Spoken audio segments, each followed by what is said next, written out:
ನಮಸ್ಕಾರ. ನಮಸ್ತೆ. ಎಲ್ಲಿಂದ ಬಂದಿರೋದು ನೀವು? ಕೊಪ್ಪಳ. ಕೊಪ್ಪಳ. ಇಬ್ಬರು ಕೊಪ್ಪಳದಿಂದಾನೇನಾ? ಎಷ್ಟು ವರ್ಷ ಆಯ್ತಮ್ಮ ಇಲ್ಲಿ ಬಂದು? ನಾನು 3 ವರ್ಷ ಆಯಿತು. ನಾನು 9 ವರ್ಷ. 9 ವರ್ಷದಿಂದ ಇಲ್ಲೇ ಇದೆಯಾ? ಅಂದರೆ ಈಗ ನೀನು 10th ಅಂದರೆ ನೀವು ಬಂದಿದ್ದು ಫಸ್ಟ್ ಸ್ಟ್ಯಾಂಡರ್ಡ್ ಸೆಕೆಂಡ್ ಸ್ಟ್ಯಾಂಡರ್ಡ್? ಓ, 2ನೇ ಕ್ಲಾಸಿಂದ ಇಲ್ಲೇ ಇದೆಯಾ? ಒಂದಷ್ಟು ಜನ ಫ್ರೆಂಡ್ಸ್ ಎಲ್ಲ ಇದ್ದಾರಾ ಅಥವಾ ಬಿಟ್ಟು ಹೊಟ್ಟೋದ್ರಾ? ಇದ್ದಾರೆ ಎಲ್ಲ ಫ್ರೆಂಡ್ಸ್ ಎಲ್ಲ ಇಲ್ಲ? ಕಂದಿರೋ ಬಿಟ್ಟೋದ್ರು. ಓಕೆ ಅಮ್ಮ, ಯಾಕೆ ಇಲ್ಲಿ ಬಂದಿದ್ದಮ್ಮ? ಅಲ್ಲಿ ಕೊಪ್ಪಳದಲ್ಲಿ ಸ್ಕೂಲ್ ಇಲ್ವಾ? ಅಪ್ಪ ಅಮ್ಮ ಓದಿಸಿಲ್ವಾ? ಸ್ಕೂಲ್ ಇದೆ, ಎಲ್ಲ ಇದೆ, ಬಟ್ ಓದ್ಸಕ್ಕೆ ತುಂಬ ಪ್ರಾಬ್ಲಮ್. ನಿಮ್ಮ ಮನೇಲಿ ಎಷ್ಟು ಜನ ಇರ್ತಾ ಇದ್ರಿ?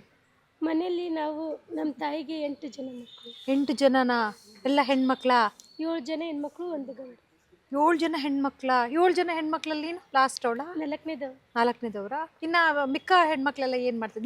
ನಿಮ್ಮ ಅಕ್ಕಂದ್ರು ತಂಗಿಯರೆಲ್ಲ ಏನು ಮಾಡ್ತಾ ಇದ್ದಾರೆ? ಅಕ್ಕಂದಿರು ಓದ್ತಿದ್ದಾರೆ, ತಂಗಿಂದಿರು ಓದ್ತಿದ್ದಾರೆ. ಎಲ್ಲರೂ ಓದ್ತಾ ಇದ್ದಾರೆ. ಸೊ ನಿಮಗಿಲ್ಲಿ ಹೇಗನ್ಸುತ್ತೆ? ಇಲ್ಲೆಲ್ಲ ಚೆನ್ನಾಗಿದೆಯಾ? ಹೇಗನ್ಸುತ್ತೆ? ಈ ಥರದ ಆಶ್ರಮ ನಾನು ಎಲ್ಲೂ ನೋಡಿಲ್ಲ, ಕೇಳೂ ಇಲ್ಲ. ತುಂಬ ಖುಷಿ ಅನಿಸುತ್ತೆ. ಯಾಕಂದರೆ ಮನೇಲಿ ತುಂಬ ಪ್ರಾಬ್ಲಮ್ ಇತ್ತು. ಅದಕ್ಕೆ ಇಲ್ಲಿ ಬಂದಾದ್ಮೇಲೆ ಒಂದು ಪೆನ್ನಿಂದ ಹಿಡಿದು ಬಟ್ಟೆವರೆಗೂ ಎಲ್ಲ ಸೌಕರ್ಯ ಮಾಡಿಕೊಡ್ತಾರೆ. ಓದೋಕ್ಕೆ ಯಾವ ಪ್ರಾಬ್ಲಮ್ಮು ಇರಲ್ಲ. ಚೆನ್ನಾಗಿ ಓದಿದ್ರೆ ವರ್ಷ ವರ್ಷ ತುಂಬ ಸ್ಕಾಲರ್ಶಿಪ್ ಬರ್ತವೆ. ಅದರಿಂದ ಓದಬೇಕು ಅನ್ನೋ ಛಲ ಜಾಸ್ತಿ ಆಗುತ್ತೆ.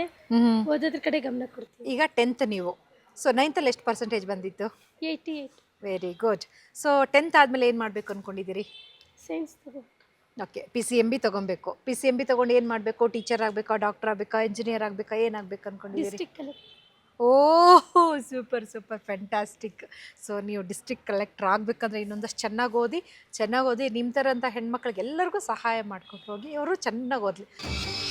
ಸುಮನ್ ಟಿವಿ ಕನ್ನಡದಲ್ಲಿ ಜಾಹೀರಾತು ನೀಡಲು ಸಂಪರ್ಕಿಸಿ 9686376663.